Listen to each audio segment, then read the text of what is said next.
그곳에서 이루어지는 모든 것들이 정말 하나님 뜻 가운데서 합력하여 선을 이루는 모든 계획이 될 수 있도록 인도하여 주시옵소서. 우리 이렇게 주여 한번 부르시고 기도하도록 하겠습니다. 주여, 아버지여, 우리 영화교회를 붙들어 주시옵소서. 하나님, 2025년 아버지께 맡겨드립니다. 우리 힘으로는 아무것도 할 수 없습니다. 하나님, 그것을 위해서 우리 목사님과 장로님들 모여서 함께 의논하고 기도하고 계획을 묻고 있사오니 하나님, 그 가운데 기름 부어주시고 함께하여 주시사 2025년 우리를 위해서 하나님께서 계획하는 모든 것들이 하나님 뜻 안에서 잘 계획될 수 있게 도와주시고, 하나님, 우리는 순종하며 나아가겠습니다. 그것이 어떠한 것이든지 우리가 순종하는 마음을 주시고, 우리가 함께 동력하는 마음을 주시고, 하나님 우리에게 지혜를 주시고, 하나님 우리에게 재능을 주시어서 정말 2025년 우리가 하나님께서 우리에게 세워주신 이 영화교회를 잘 세워나갈 수 있도록 아버지 인도해 주시옵소서. 하나님, 우리의 힘 가지고는 할 수 없사오니 성령의 물을 주관하여 주시고 우리를 붙들어 주시고 우리를 인도해 주시옵소서. 주님, 아버지의 뜻 안에 있도록 아버지가 주시옵소서.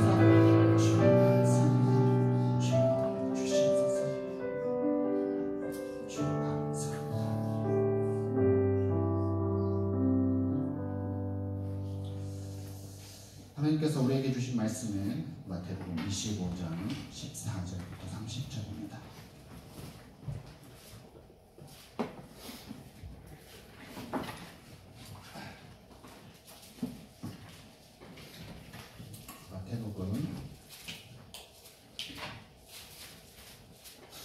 마태복음 25장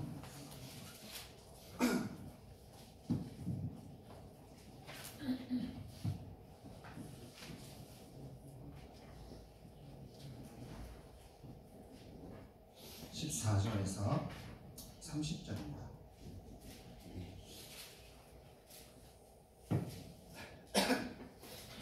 다 찾으셨습니까?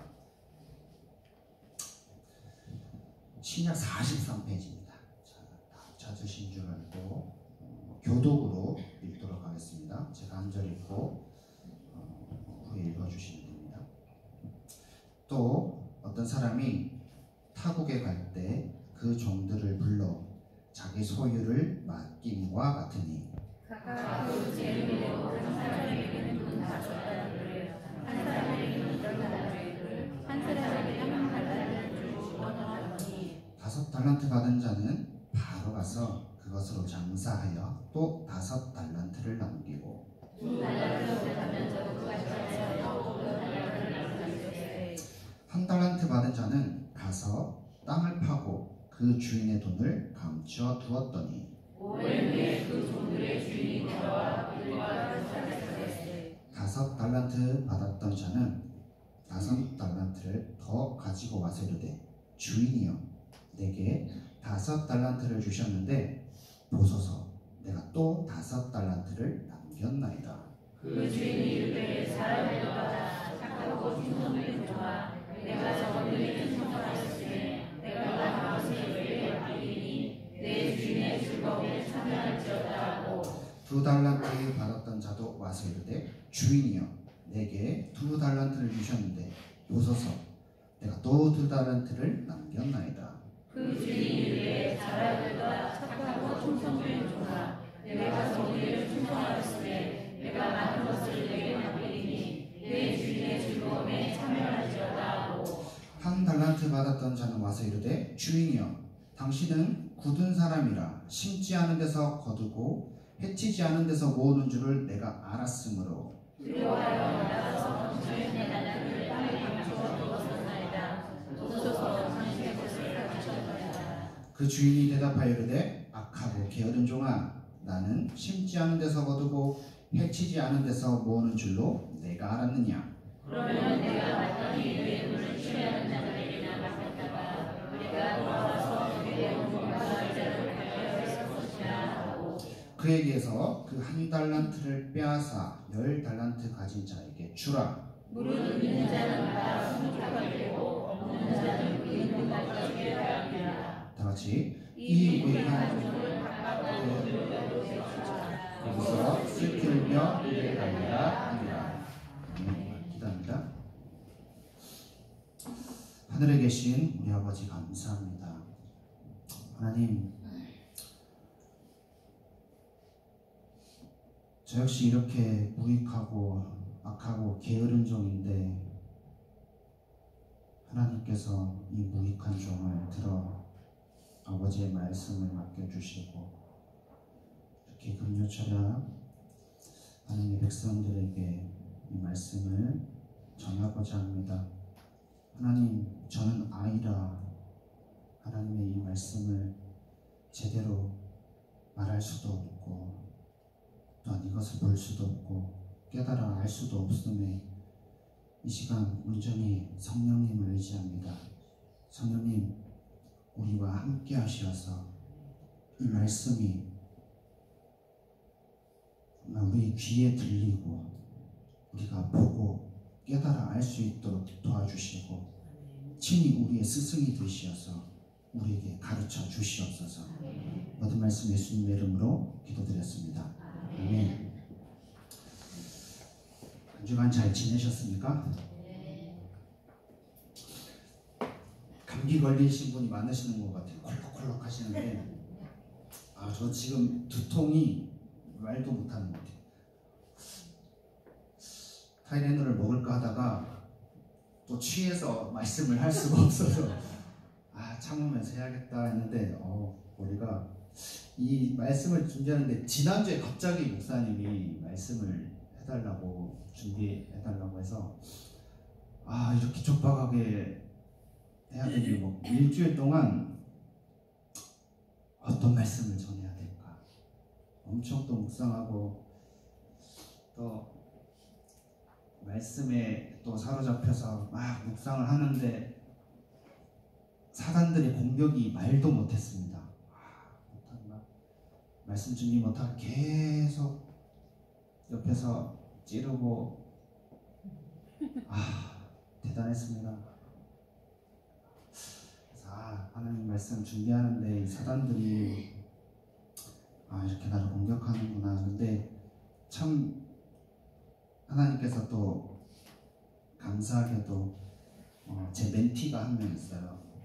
제가 멘토링하는 친구인데 그 친구가 갑자기 한 달 만에 전화 와서 목사님 잘 지내고 계시죠? 그 친구랑 또 1시간 동안 통화하면서 나 이렇다. 그러니까 목사님 제가 기도 못했습니다. 죄송합니다. 기도 열심히 중보기도 하겠습니다. 그래서 그래 누가 중보해 주셔서 너무 고맙고 그래서 내가 살아간다 이렇게 하면서 또 하나님께서 이 말씀을 준비할 수 있도록 힘을 주시는 것 같습니다. 지난주에 우리 찬양대회 했잖아요. 청년들이랑 끝나고 삼겹살 먹고 가서 커피 한 잔 하고 끝나고 오니까 한 7시인가 8시인가 좀 껌껌해졌어요. 그래서 가방 가지고 이렇게 교회에 들어와서 물 따고 들어왔는데 다 껌껌하니까 그 어떤 집사님 한 무리가 우르르 올라오시면서 저를 본 거예요. 누구세요? 이러는 거예요. 그래서 조용하게 박한영 목사입니다 그랬어요. 못 알아들으셨는지 누구시라고요? 누구시라고요? 막 이래. 날 잘 모르시나? 가서 박한영 목사입니다 이렇게 했어요. 못 알아들으시는 것 같아. 그래서 네? 누구시라고요? 이렇게 막 물어보는 거예요. 그래서 그때 제가 모자를 벗고 이렇게 박한영 목사입니다 이러면 금방 알아먹었을 건데 모자를 이렇게 쓰고 있으니까 이거 못 알아보신 것 같아요. 너를. 근데 자존심이 상해. 이걸 벗으려고 하니까 자존심이 상해. 그래서 더 가까이 가서 박한영 목사입니다. 목사님, 부목사님이시구나. 그래서 뭐 또 그 자존심이라고 이걸 또 이런 일이 비일비재합니다. 끝없습니다. 이런 거는. 어찌어찌 또 오늘 아침에 제가 머리 감고 있는데 우리 아들 박이루다가 있거든요. 5살짜리 아들이 아빠도 머리 감아 이러는 거예요. 그래서 감을 게 없는데 아빠도 머리 감어? 이러는 거예요. 그래서 머리 감아서 루다야 너는 세수는 왜 하니? 뭐 묻어있으니까 하지. 이래. 아빠도 뭐 묻어있으니까 하는 거야. 그래서 얘한테는 머리가 있어야지 머리 감는 거구나 생각하면서 또 우리 루다로 인해서 좀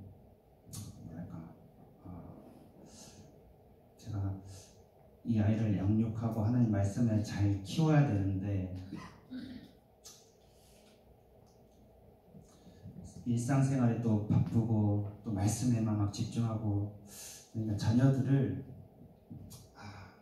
제대로 양육하지 못하고 매일 화내는 것 같은 거예요. 오늘도 금요차라 오는데 와이프가 늦게 끝나니까 얘들아 밥 먹고 있어. 아빠 가야 돼. 이렇게 해야 돼. 애들만 내버려 두고 오는데 얼마나 마음이 아픈지. 여러분들이 사역자들을 위해서 기도하고 중보기도 많이 부탁드립니다. 그래야지 저희가 살아가요. 여러분의 기도가 없고 또한 여러분들이 도와주시지 않으면 저희들은 아무것도 할 수가 없습니다. 그러니 여러분들이 사역자를 위해서 항상 기도해 주시고 섬겨주시고 또 그걸 통해서 우리 또 말씀에 집중하고 또 하나님의 말씀을 여러분들에게 나누는 삶을 살 수 있도록 많이 기도 부탁드립니다. 여러분들도 오늘 달란트 비유를 많이 들어보셨을 것입니다. 저 역시 모태신앙으로서 아동부부터 아주 어릴 때부터 달란트 비유에 대해서 전도사님이나 목사님들로부터 많이 들었어요. 제가 어릴 때 달란트 비유를 어떻게 들었냐면 하나님께서 너에게 좋은 달란트를 주셨는데 그 달란트를 교회 위에서 안 쓰고 묻어두면 악하고 게으른 종에 대해서 하나님부터 심판받아. 그러니까 하나님께서 그 좋은 재능을 교회를 위해서 써. 그러면 하나님께서 2배로 좋은 재능을 주셔서 아주 잘 될 거야. 복 받을 거야. 이렇게 설교를 들었어요. 많이 들어보셨죠? 그런 설교. 그래서 제가 복 받으려고 얼마나 열심히 섬겼는지 모릅니다. 학생부 때 제가 드럼을 막 너무 열심히 배워서 찬양팀을 만들어서 막 드럼을 막 쳤어요. 그리고 이걸 후배한테 물려주고 베이스를 배웠어. 베이스 기타를 막 배워가지고 이제 드럼이랑 베이스가 2명이 생겼어. 막 하다가 또 이걸 또 후배한테 물려줬어. 그리고 기타를 배웠어. 기타 막 치면서 이제 3명이 된 거야. 그리고 이렇게 밴드가 만들어졌잖아요. 그래서 막 찬양하면서 막 열심히 섬겼어요. 그러다가 청년이 됐어. 제가 사진 찍는 걸 되게 좋아했거든요. 그래서 청년 때 이 사진을 찍으러 다니면서 많이 뭐 수련회나 이런 행사 굴려다니면서 다 사진 카메라로 찍고 또 이 찍은 영상, 이 사진을 가지고 영상도 만들고 뭐 그런 선물도 많이 했어요. 옛날에는 수련회를 뭐 하게든지 동계든지 3박 4일씩 했습니다. 요즘은 뭐 되게 짧아졌는데 그때는 3박 4일씩 했는데 3박 4일 불려다니면서 하루 종일 카메라 찍고 인터뷰 따고 밤새도록 그 영상 만들고 그 다음날 보여주고 또 둘째 날 하루 종일 찍고 인터뷰 따고 밤에 영상 만들고 그 다음날 보여주고 이거를 3일 내도록 하는 거예요. 하루에 막 2-3시간 자면서. 하나님께서 너무 좋은 달란트를 주셔서 너무 좋은 재능을 주셔서 열심히 섬기는데 계속 불려다니는데 내가 너무 힘들어. 그런 경험 하셨죠? 권사님들, 집사님들 음식이 재능이 있어. 식당 봉사를 시작했어. 막 열심히 처음엔 너무 감격한 마음에 성도들을 먹이고 싶은 마음에 너무 열심히 재료 준비해. 다 맛있대? 너무 맛있대. 근데 나만 시켜. 자꾸 나만 시켜. 설거지도 시키고 전도특공대 바로 나를 전도특공대 시키고 또 구역장 시키고 자꾸 막 한 가지 하면 이거 시키고 또 저거 시키고 이거 끝나면 또 저거 시키고 작은 교회가 작은 교회일수록 특정 인물, 열심히 하는 인물에 계속 이게 몰려져요. 그러니까 특정 인물만 자꾸 하게 되다 보니까 이 사람들이 지치고 힘들고 지쳐 낭망하고 넘어져 일어날 힘이 없을 때 교회로 옮겨버리는 거야. 그래서 썬데이 크리스찬이 돼서 그냥 교회만 왔다 갔다 하는. 예수님께서 이 비유를 하셨는데 왜 이 비유대로 하는데 왜 우리는 힘들고 지치고 낭망하게 될까요? 왜? 그렇게 힘들고 지치게 하시려고 이 비유를 하셨을까요? 달란트 비유를? 이유가 있겠죠. 자, 지난번에 비유를 든다고 했을 때 예수님이 왜 비유를 든다고 했었죠? 다 까먹으셨죠? 그죠? 마태복음 13장 한번 봅시다. 그래서 제가 있습니다. 다 까먹으셔도 또 합니다. 마태복음 13장 한번 봅시다. 마태복음 13장 10절. 다 찾으셨습니까? 자, 마태복음 13장 10절입니다. 제자들이 예수께 나와 이르되 어찌하여 그들에게 비유로 말씀하시나이까? 대답하여 이르되 천국의 비밀을 아는 것이 너에게는 허락되었으나 그들에게는 아니 되었나니 무릇 있는 자는 받아 넉넉하게 되되 없는 자는 그 있는 것도 빼앗기리라. 그러므로 내가 그들에게 비유로 말하는 것은 그들이 보아도 보지 못하며 들어도 듣지 못하며 깨닫지 못함이니라. 이사야 예언이 그들에게 이루어졌으니 이르시되 너희가 듣기는 들어도 깨닫지 못할 것이요 보기는 보아도 알지 못하리라.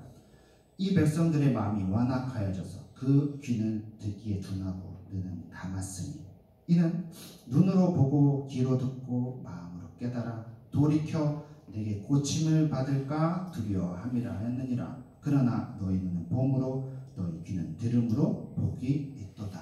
아멘. 비유로 말씀하시는 이유가 보기는 보아도 볼 수 없고 듣기는 듣지만 들을 수 없고 그리고 깨달아 알아 돌이키지 못하도록 하기 위해서 비유로 만들어 놓은 거예요. 자, 우리가 그렇다면 달란트 비유를 보고 그대로 했는데 자꾸 상처받고 힘들고 지치고 사람들이 떠난다면 제대로 봤다는 걸까요? 못 봤다는 걸까요? 제대로 못 봤다는 거죠. 감추어진 걸 제대로 알지 못한 채 그냥 우리 마음대로 해석해놨다는 거예요. 그러니까 자꾸 상처만 받고 특정 인물들에게 계속 이렇게 재능이 너가 재능이 있으니까 너가 섬겨 이렇게 열심히 섬기면 재능 더 많이 주실 거야. 더 좋은 재능 더 부어주실 거야. 복 주실 거야. 그래 열심히 해. 참고 해. 착하고 충성된 종이 우쭈쭈 하면서 계속 시켰던 거야. 근데 결과적으로 어떻게 돼? 자꾸 떠나게 되고 상처받게 되고. 자, 우리가 이걸 풀려면 누구에게 먼저 이 말씀을 했는지 봐야 돼요. 마태복음 24장 봅시다.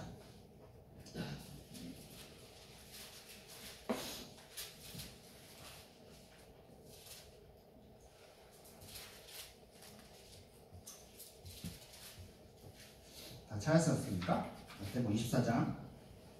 자, 1절에 보면 예수께서 성전에서 나와서 가실 때에 누구들이 있었어요? 제자들이 성전 건물을 가리켜 보면서 너희가 이 모든 것을 보느냐? 내가 진실로 너희에게 이르노니 돌 하나도 돌 위에 남지 않고 다 무너뜨리라. 이 성전이 다 무너뜨리라는 것을 제자들에게 말씀하시고 3절에 예수께서 감람산 위에 앉으셨어요. 그때 누가 있었어요? 거기에 제자들이 있었어요. 우리 제자들이 조용히 나와서 세상 끝에 무슨 징조가 있습니까? 라고 하면서 세상 끝에 일어날 일을 쭉 말씀하세요. 24장 쭉 말씀하시고, 자 25장 1절 봅시다. 그때의 천국은 마치 라고 하면서 연결해서 제자들에게 말하고 있어요. 자, 그러면 예수님께서 비유를 하시는데 누구에게 지금 말하고 있어요? 제자들에게. 자, 제자들은 1차 청자입니다.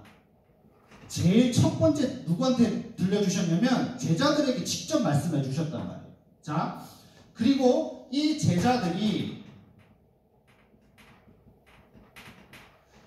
예수님께서 하신 말씀을 그대로 기억했다가 성령의 감동에 의해서 이것을 적었겠죠. 필사를 했겠죠.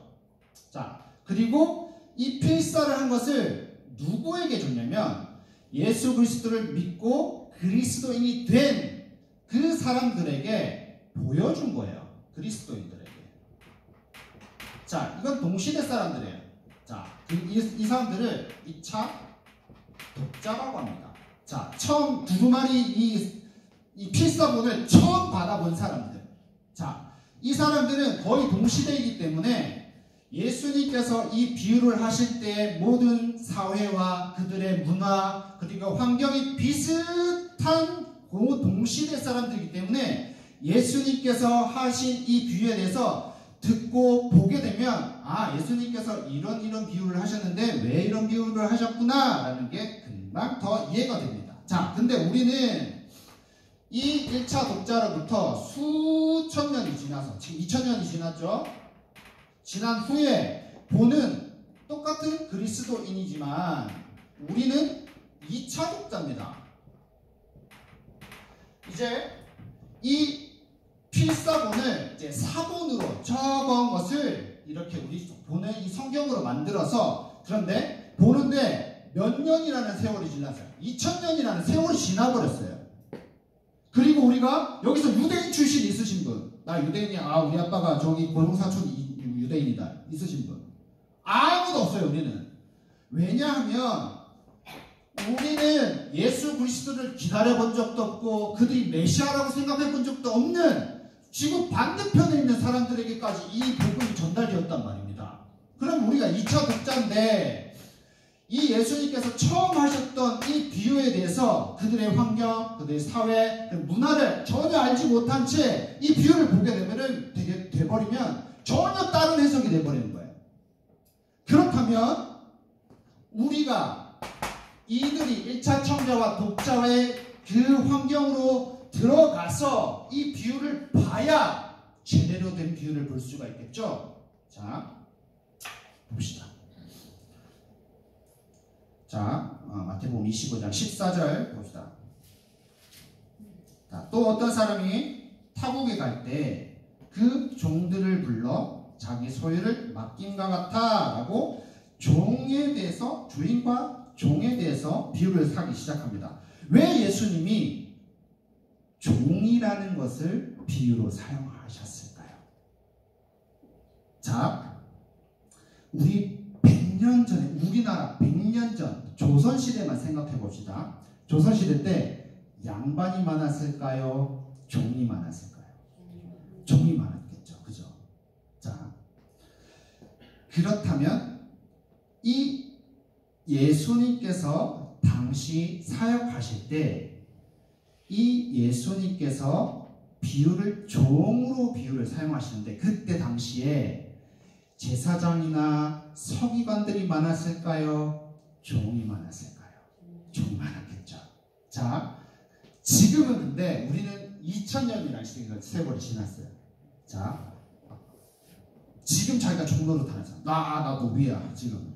나 금요철에 올 때 주인님 금요철에 가도 되겠사옵나이까 이렇게 물어보고 오신 분 아무도 없어. 그죠? 우리는 종이 되어본 적 없고 한 번도 종에 대해서 생각해 본 적도 없단 말이에요. 그래서 예수님께서 이 하신 비유를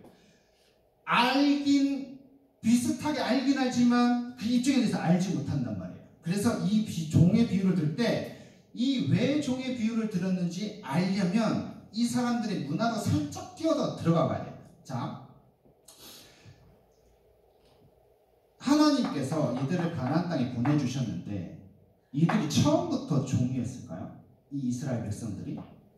자, 이스라엘 백성들이 하나님께서 애굽 땅에 있는 이스라엘 백성들을 출애굽시키셨어요. 그들 처음에 노비였어. 이 종의 노예를 살고 있었단 말이에요. 근데 그들을 출애굽시키셔서 가나안 땅에 보내주셨어요. 그죠? 자, 가나안 땅에 보내주셨는데 그곳은 젖과 꿀이 흐르는 땅이었고 하나님께서 그 모든 사람들에게 똑같이 땅을 나누어 주셨어요.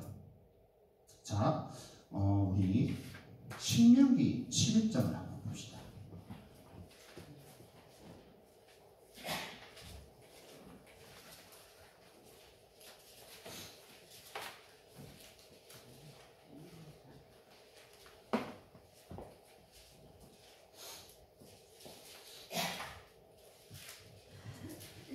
자, 하나님께서 젖과 꿀이 흐르는 땅으로 인도해 주셨고 똑같이 땅도 나누어 주었는데 왜 예수님의 시대에 와서 이들이 다시 종살이를 하고 있을까요?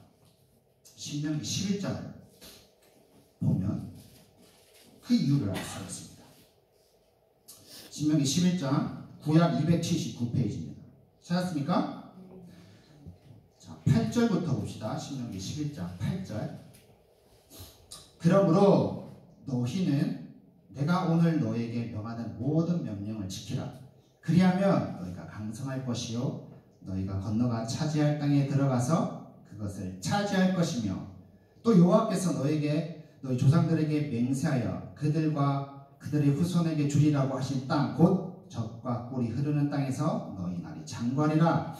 네가 들어가 차지하려는 땅은 네가 나온 애굽 땅과 같지 아니하니 거기에는 너희가 파종한 후에 발로 물대기를 채소밭에 댐과 같이 하였거니와 너희가 건너가서 차지할 땅은 산과 골짜기가 있어서 하늘에서 내리는 비를 흡수하는 땅이요 네 하나님 여호와께서 돌봐주시는 땅이라. 연초부터 연말까지 네 하나님 여호와의 문이 항상 그 위에 있느니라. 내가 오늘 너에게 명하는 내 명령을 너희가 많이 청정하고 너희 하나님 여호와를 사랑하여 마음을 다하고 뜻을 다하여 섬기면 여호와께서 너희 땅에 이른 비에 늦은 비를 적당한 때에 내리시리니 너희에게 곡식과 포도주와 기름을 얻을 것이요 또 가축을 위하여 들에 풀이 나게 하시리니 네가 먹고 배부를 것이라. 너희는 스스로 삼가라. 두렵건대 마음에 미혹하여 돌이켜 다른 신들을 섬기며 그것에게 절함으로 여호와께서 너희에게 진노하사 하늘을 닫아 비를 내리지 아니하여 땅이 소산을 내지 않게 하심으로 너희가 여호와께서 주신 아름다운 땅에서 속히 멸망할까 하노라. 아멘. 자, 들어보세요. 자, 하나님께서 주신 이 젖과 꿀이 흐르는 땅은 그들이 애굽에서 있던 땅과 다른 땅이라는 거예요. 이 젖과 꿀이 흐르는 땅에서 너희가 하나님의 율법과 규례와 법도와 절기, 하나님 말씀을 모두 잘 지켜 행하면 하나님께서 이른 비와 늦은 비를 내리셔서 이곳에 풍족하게 너희가 먹고 살 것인데 너희가 만일 하나님의 말씀, 율법과 규례와 법도와 이 절기들을 지키지 아니하면 하늘문을 닫아버릴 거야. 그러면 이곳에 흉년이 들므로 말미암아 너희가 이곳에서 모두 멸망할 거야 라고 말씀하셨어요.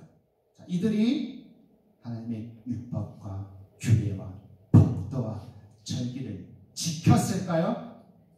안 지켰겠죠. 묻기를 봅시다.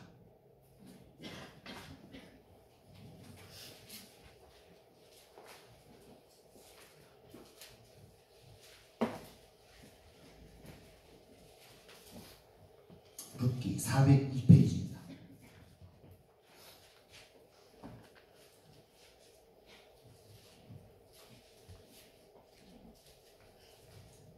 다 찾으셨습니까? 룻기 1장 1절을 한번 다 같이 읽어볼까요? 시작.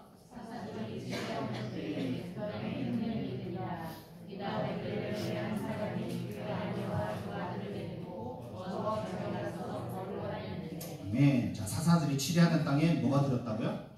흉년이 들었대요. 자, 사사들이 치리하는 때에 왜 흉년이 들었을까?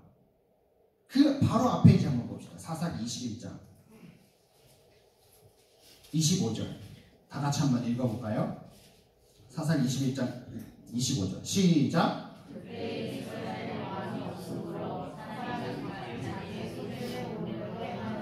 아멘. 자, 그때에 이스라엘에 왕이 없었으므로 사람들이 각기 자기의 소견에 어른 대로 행했대요. 이스라엘의 왕이 누구죠? 하나님. 할렐루야. 다 믿으십니까? 우리의 왕은 누구예요? 하나님. 믿으십니까? 우리의 왕은 하나님이에요. 그런데 이때에 그들은 하나님을 왕됨으로 인정하지 않고 하나님의 왕이 아니라 내가 왕이 되어서 내가 하고 싶은 대로 하나님의 말씀과 규례와 법도대로 행하는 것이 아니라 내 마음대로 내가 하고 싶은 대로 하나님을 섬기고 규례와 법도를 따르지 않고 내 마음대로 섬겼다는 거예요. 그랬더니 사사들이 치리하던 때에 그 땅에 흉년이 들어버린 거예요. 그런데 이 하나님의 백성들이 어떻게 했냐면, 자, 2절에 보면 엘리멜렉이라는 사람이 나오고, 자, 이 나오미와 그 두 아들 말론과 기련이 있습니다.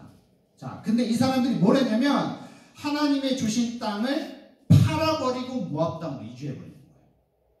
자, 흉년이 들었어. 10년이 말씀을 알아. 이 땅은 하나님의 율법과 규례와 법도를 지켜야지만 하나님께서 이른 비와 늦은 비를 주셔서 풍요롭게 살 수 있는데, 흉년이 됐다? 이러면 어떻게 해야 돼요? 하나님의 말씀으로 다시 돌아가야죠. 규례와 법도를 지키려고 했어야죠. 그런데 엘리멜렉이라는 뜻이 뭐냐면 하나님은 왕이십니다 라는 뜻이에요. 하나님은 왕이십니다 라는 그 고백을 갖고 있는 사람. 사사기에 왕이 없다고 했는데 내 이름이 하나님의 왕이야. 그런데 이 사람조차도 이 율법을 지키려고 애쓰는 게 아니라 하나님이 주신 땅을 팔아버리고 모압 땅으로 이주해버리는 거예요. 내 먹고 살려고. 그랬더니 그 모압 땅에서 어떻게 되죠?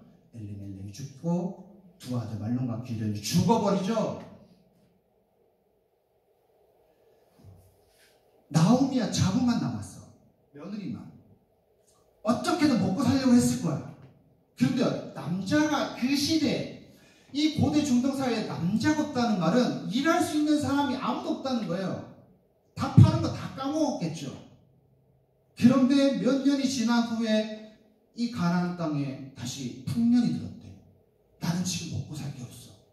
그래가지고 다시 며느리들과 그 땅으로 찾아오는 거예요. 이게 과연 나오미와 이 사람들만의 일이었을까요? 이 한 사람만이 이 흉년의 때에 이 땅을 팔고 이주했을까요? 수많은 사람이 이 흉년의 때에 먹고 살기 위해서 부자들에게 자신의 땅을 다 팔고 음식으로 바꿔서 근근히 때웠겠죠. 근데 이 흉년이 언제 끝날지 어떻게 알아? 1년 지나면 다시 풍년이 생길 줄 알았는데 더 길어져. 그럼 어떻게 돼요? 내 땅을 다 팔아버렸어. 어떻게 해야 돼? 죽기 전에 어떻게 해야 될까? 종으로 팔려가는 거예요. 근데 하나님께서 이 종으로 팔려가지 않도록 하는 율법을 만들어 놨습니다. 그 율법이 뭔지 아시는 분? 아무도 모르시죠? 자, 이거 들어보면 그게 그거야? 라고 하실 거예요. 자, 고엘이라는 율법인데 이게 한국말로 하면 기업 무를자. 기업 무를자 들어보셨죠? 개종하신 지 얼마 안 되셨다고요? 아무도 몰라시지 기업 무를자를. 자, 기업 무를자가 뭐 하는 거냐면 이렇게 흉년이 늘었어. 그래서 어쩔 수 없이 내 땅을 부자들에게 팔고 양식으로 바꿨단 말이에요. 그럼 나는 이 양식을 먹고 근근히 때워야 돼. 그런데 이제 다시 풍년이 다시 와. 그럼 나는 땅이 없잖아. 그래서 내 친족 중에 가장 가까운 사람이 내 땅을 다시 그 사람에게 사와서 나에게 다시 돌려줘요. 그럼 내 땅에서 다시 농사를 짓고 우리 기업을 다시 세울 수 있도록 하나님께서 고엘, 기업 무를자라는 율법을 만들어놨어요. 자, 그런데 내 가까운 친족 중에 기업 무를자가 있는데 기업 무를자의 이 율법을 행하지 않거나 기업 무를자가 없는 사람은 내가 종으로 팔려가겠죠. 자, 그러면 이 사람이 내 땅도 다 팔리고 내 집도 팔리고 내 가족 모두가 노예로 이 종으로 팔려갔는데 이 팔려간 것을 다시 회복시키게 하기 위한 법이 또 있어요. 그게 뭘까요? 아무도 모르시는구나. 자, 이것도 들어보시면 알 겁니다. 자, 요벨이라는 제도인데 이게 뭐냐면 희년이 뭔지 아시는 분? 자, 희년이 뭐냐면 안식년이 몇 년이죠? 7년이 안식년이에요. 이 7년을 7번 하면 몇 년이죠? 49년이죠. 49년 다음 해인 50년째에 모든 땅이 주인에게로 다시 돌아가는 거예요. 내 소유가 다시 나에게로 돌아오는 거예요. 내가 이 흉년의 때에 다 팔았지만 50년이 되면 나에게 그 모든 소유가 다시 내 땅을 내 주인에게 다시 다 돌려줘야 돼요. 그리고 내가 종으로 팔려갔어. 그러면 이 흉년의 때에 다시 나는 이 종에서 해방을 얻는 거야. 그리고 종의 몸에서 다시 탈출해서 자유인의 몸이 되어서 내 땅과 내 집과 자유인의 몸이 되어서 다시 기업이 살아날 수 있도록 하나님께서 율법으로 만들어 놓으셨다는 말입니다.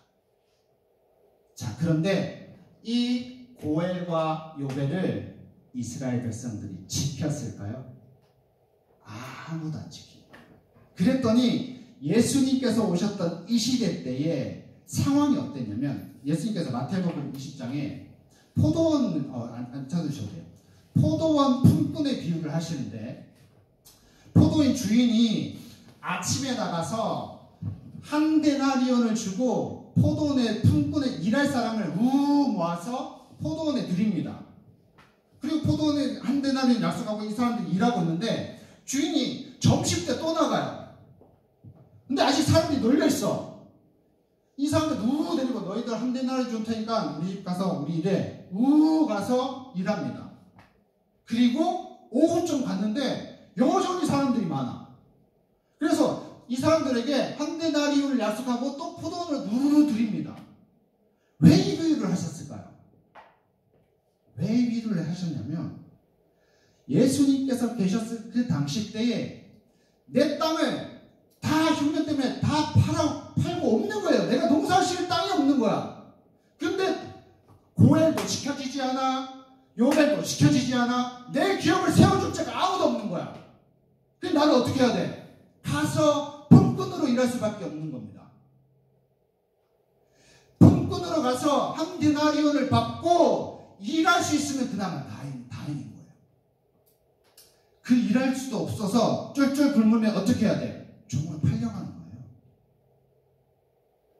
이 당시 때 예수님께서 왜 이 달란트 비유 때 종을 썼냐면 하나님의 율법이 하나도 지켜지지 않고 모든 사람이 자기 땅을 다 잃어버리고 그리고 모든 사람이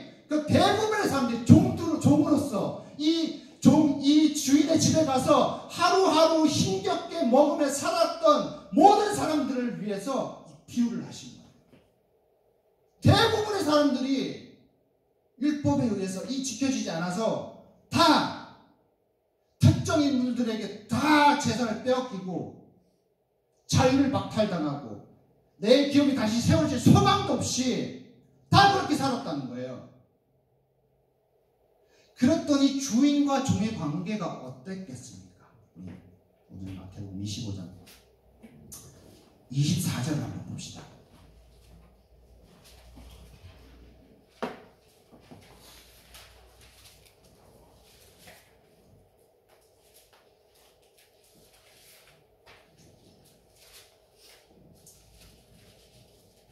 찾으셨습니까? 마태복음 25장 24절. 자, 이 한 달란트 받은 사람이 주인과 종의 관계를 정확하게 표현하고 있어요. 그 당시 대부분의 종과 주인의 관계를 정확하게 표현하고 있어요. 23절 아니다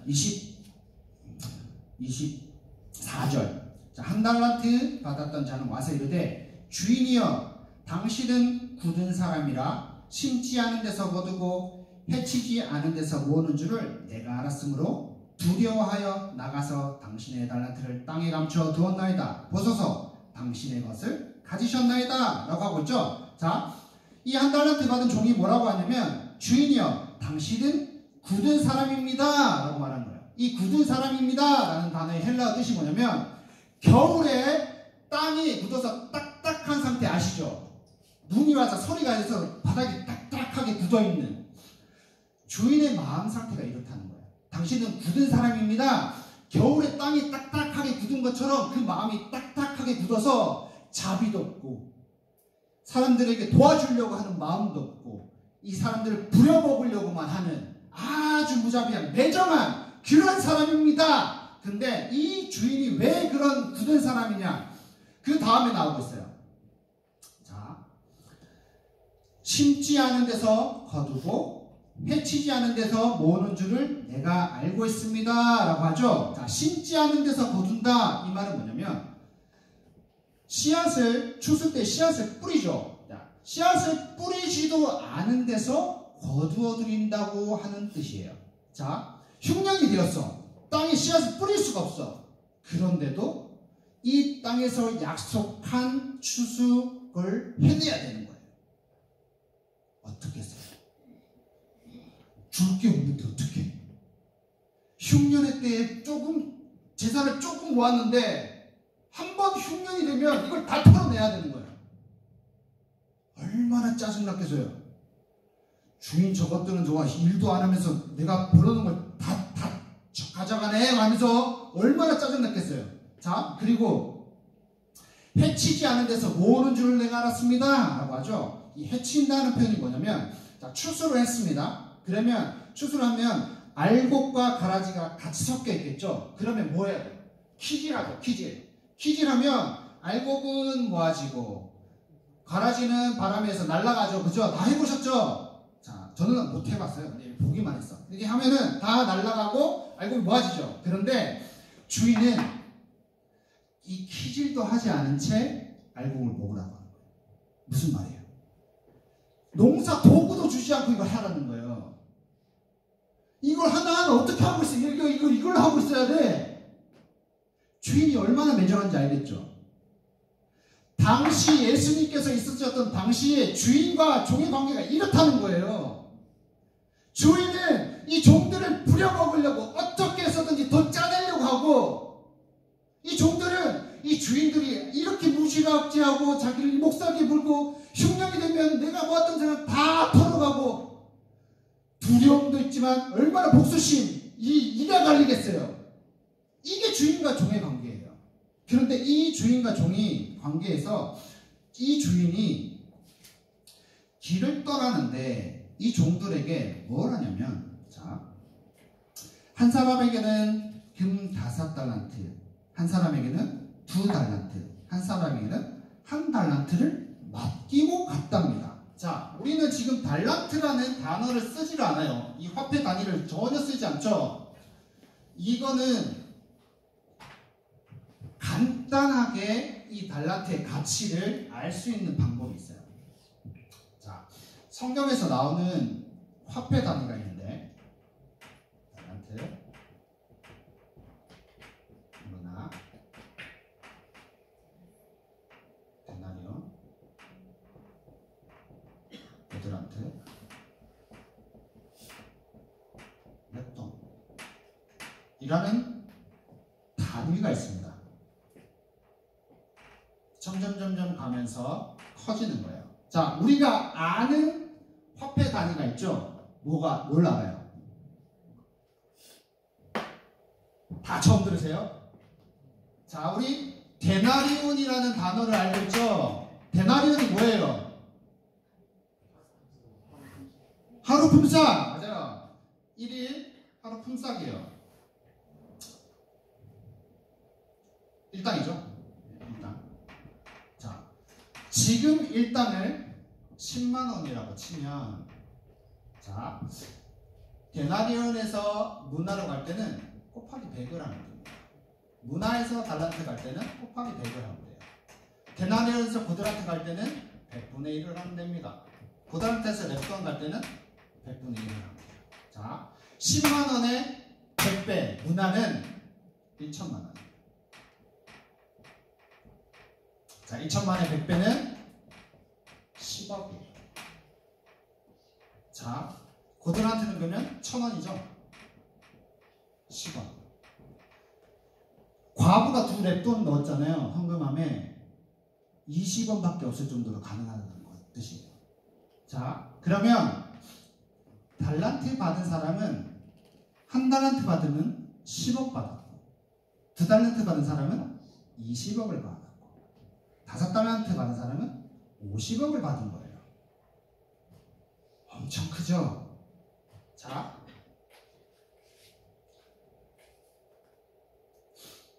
그런데 이 5달란트, 2달란트 받은 사람은 어떻게 했냐면 바로 가서 장사를 해서 5달란트를 남기고 2달란트 받은 사람은 2달란트를 남겼답니다. 그런데 1달란트 받은 사람은 이 달란트를 땅속에 묻어놨어요. 자, 여러분이 지금까지 들은 이 주인과 종의 관계 있습니다. 여러분들 종이에요. 여러분이라면 이 받은 달란트를 어떻게 하셨을까요?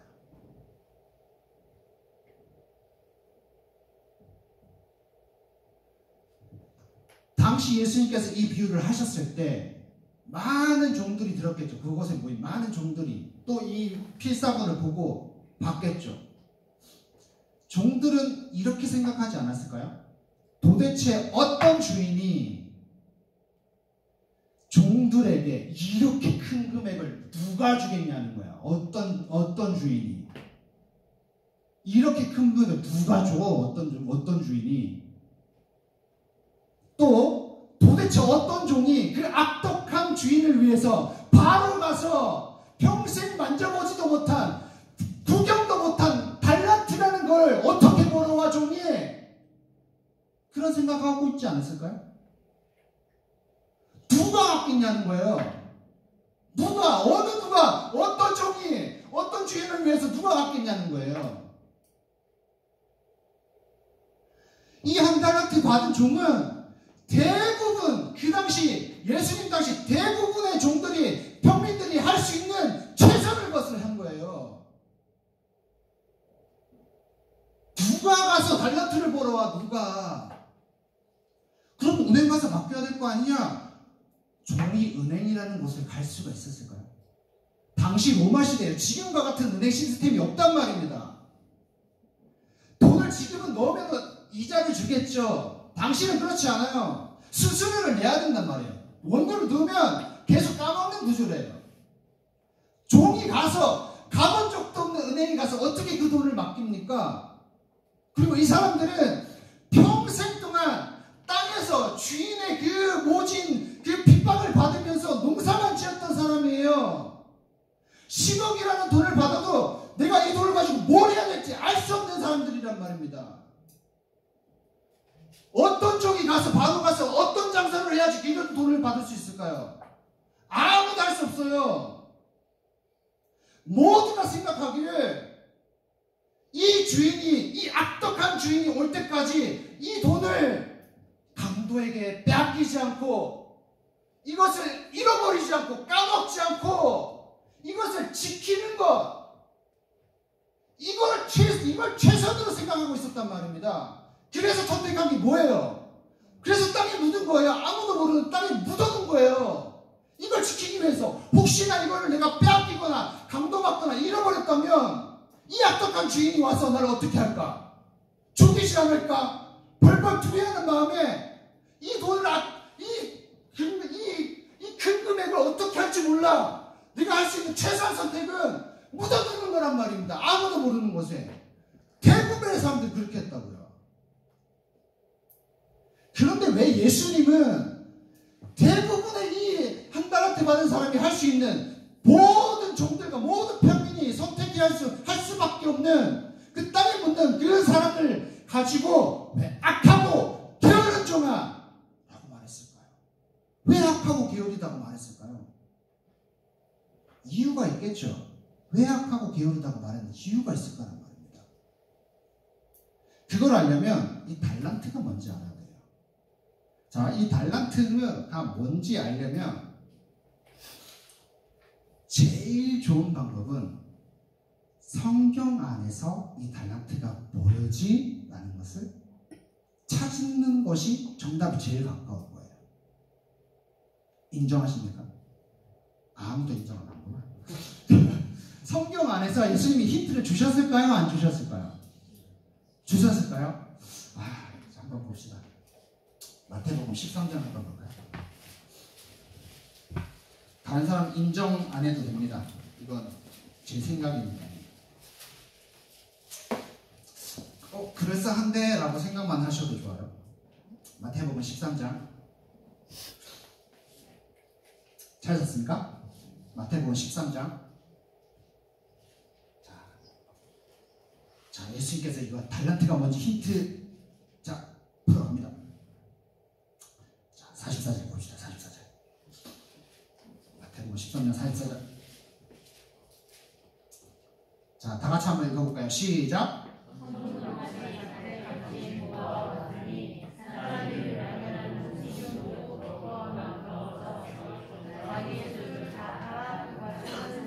자, 들어보세요.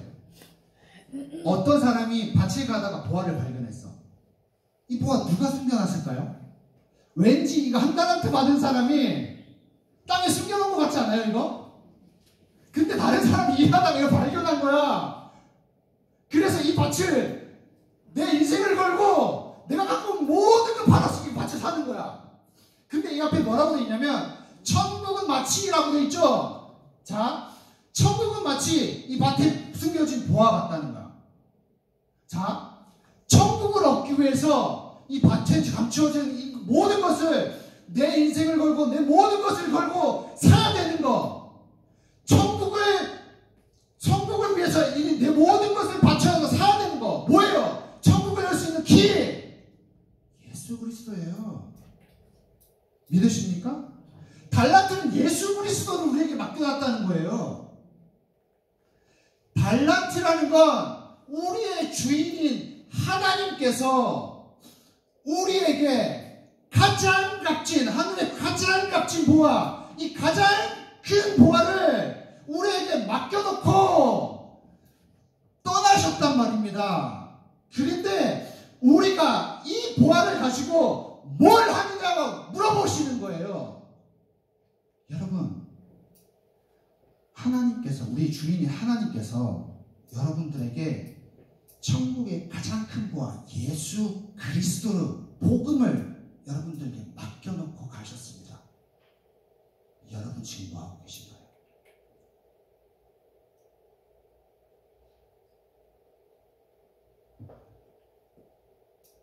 내가 이 복음을 위해서 뭐 한들 하나님이 알아주기는 하겠어? 내가 이 복음을 위해서 열심히 하면 나한테 뭐가 유익이 돼? 하나님이나 유익이지. 내가 이걸 열심히 한다고 누가 알아주기나 해? 나는 나이 많고 병들고 힘이 없어서 아무것도 못해. 그 젊은 사람들이 하는 거야. 나는 가난하고 재능도 없어. 아무것도 못해. 그거는 여유 있고 돈 많은 사람들이 하는 거지. 우리가 복음을 이런 식으로 다 땅에 묻어놓고 아무것도 하지 않는 한 달란트를 땅에 묻어놓은 사람과 똑같이 우리가 행하고 있다는 겁니다.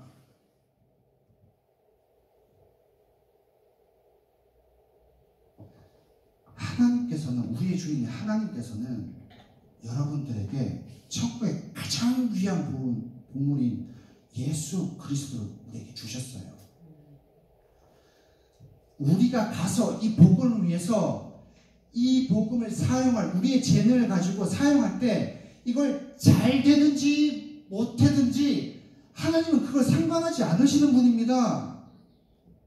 이걸 땅에 감춰놓지 말라는 거예요. 그런데 우리는 그 주인을 원망하면서 하나님이 나한테 뭘 해준 게 있어? 내가 이렇게 한다고 하는데 알아주기나 해? 난 재능도 없는데, 난 시간도 없어, 난 나이가 많아, 여러 가지 핑계와 상황과 형님들과 탓하면서 내가 왜 주인을 위해서 일하냐고 핑계를 대면서 아무것도 하지 않는 한 달란트 받은 종과 같이 우리가 행하고 있지 않냐는 겁니다.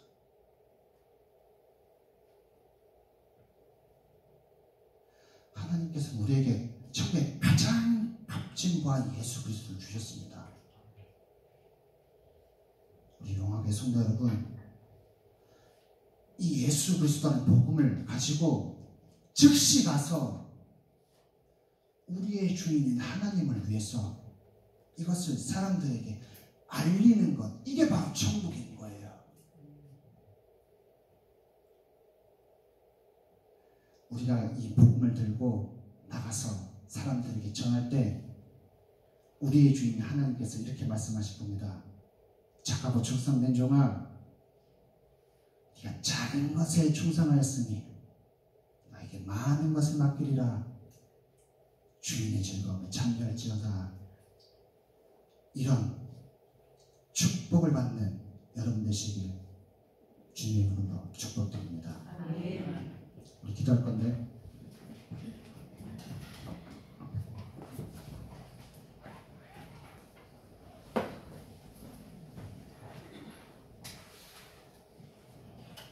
이 시간 우리가 이렇게 기도하면 좋을 것 같습니다.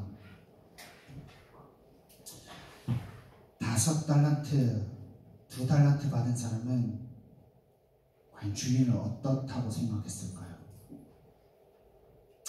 우리 1달란트 받은 사람은 주인을 무자비한, 아주 마음이 딱딱하게 굳어있는 그런 분이라고 생각했습니다. 그래서 주인이 득되는 것은 아무것도 하지 않았을 것입니다. 여러분들이 받은 이 예수 그리스도라는 복음을 여러분들이 그저 땅속에 묻어놓고 있다면 여러분들은 하나님을 그런 주인이라고 생각하고 있는 겁니다. 여러분은 하나님을 어떤 분이라고 생각하십니까? 여러분을 위해서 하나밖에 없는 예수 그리스도를 보내주셨는데 우리는 하나님을 어떻다고 생각하고 있냐는 말입니다. 무자비한 분이십니까? 은혜가 없으신 분입니까? 나를 이 아픔에서 건져주지도 못하고 아무런 힘이 없는 분이라고 생각하고 계시진 않습니까? 하나님을 그렇게 생각하고 있기 때문에 우리가 예수 그리스도를, 이 복음을 이 한 달란트 받은 이 종과 같이, 무익한 종과 같이 땅속에 감춰놓고 있는 건 아닙니까? 이 시간 우리가 기도할 때 우리가 하나님과 나의 관계가 어떠한지 한번 점검해 봤으면 좋겠습니다. 하나님, 내가 이 한 달란트 받은 악하고 게으른 종입니까? 내가 하나님 어떻게 생각하고 있었습니까? 하나님, 내가 하나님을 그런 무자비한 사람으로, 마음이 굳은 자로, 나에게 아무런 것도 해주지 않는 악덕한 주인이라고 생각하고 있었다면 주여 용서하여 주시옵소서. 내가 하나님을 은혜롭고 자비로우시며 노하기를 더디하시고 이 내가 한이 없는 그런 분으로 깨달아 알기 원합니다. 주님, 또한 주님께서 나에게 맡겨주신 이 복음을 내가 착하고 충성된 종이 되어 사람들에게 이 복음을 전하고 싶습니다. 또한 이 예수 그리스도를 말미암아 우리가 자유를 얻고 소망을 얻고 또한 회복이 되어서 정말 하나님 나라의 그 천국의 백성으로 살아갈 수 있도록 도와주시옵소서. 우리 이 시간 기도를 계속 끊지 않고 깊숙하게 할 겁니다. 방언을 하실 수 있으신 분들은 방언으로 깊이 기도하시고